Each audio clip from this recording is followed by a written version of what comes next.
వీళ్ళ దాంట్లో కూడా అట్లా చెప్పుండొచ్చు. అది వదిలేసుకోవాలి. దుర్భాషలాడినవి లేకపోతే కనుక అందులో సవాళ్లు విసిరి అంతు చూస్తాం. ఇక అసలు అది వాళ్ళు ఏంటంటే వాస్తవంగా సోషల్ మీడియా, కానీ మీడియా అంటే జర్నలిస్టులు అనుసరించాల్సింది పోయి ఎవడు కాడే అందరూ జర్నలిస్టులు అయిపోయారు. చివరికి జర్నలిస్టులు అయిపోయారు. కాబట్టి అది ఒక సిస్టమ్ నడిచిపోయింది. అప్పుడు దాన్ని ఇప్పుడు మనదంటూ ఒక విధానం తీసుకురావాలంటే ఎట్లా ఉండాలి? దూషించినటువంటి వాళ్ళ మీద కేసులు పెట్టు, దుర్భాషలాడినటువంటి వాళ్ళ మీద కేసులు పెట్టు, మిగతా వాటి జోలికి పోక ఉంటే అప్పుడు కన్స్ట్రక్టివ్ గా ఉన్నట్టు గవర్నమెంట్. లేదు నేను అప్పుడు అందరి మీద పడిపోయాం, మేము ఇప్పుడు అందరి మీద పడతాం అన్నారు, నెగిటివ్ అవుతుంది.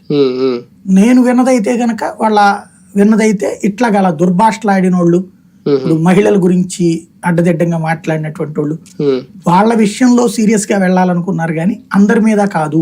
అంటే పార్టీని టార్గెట్ చేసిన వాళ్ళు, చంద్రబాబు నాయుడు గారిని, నారా లోకేష్ ని వ్యక్తిగతంగా విమర్శించిన వాళ్ళందరికీ కూడా అంటే వ్యక్తిగత విమర్శ నేను అంటుంది అదే. దీంట్లో వ్యక్తిగత విమర్శ అనేటటువంటిది నువ్వు లం కొడకలో ముంకొడుకులో ఇట్లాంటిది అంటే అది దుర్భాష అవుతుంది. అది విమర్శ ఎందుకు అవుతుంది? అంటే వ్యక్తిని టార్గెట్ చేసే విమర్శ వ్యక్తిగత విమర్శ కాదా? వ్యక్తిని టార్గెట్ చేసే విమర్శ అనేది రాజకీయాల్లో ఉండదు. రాజకీయాల్లో చంద్రబాబు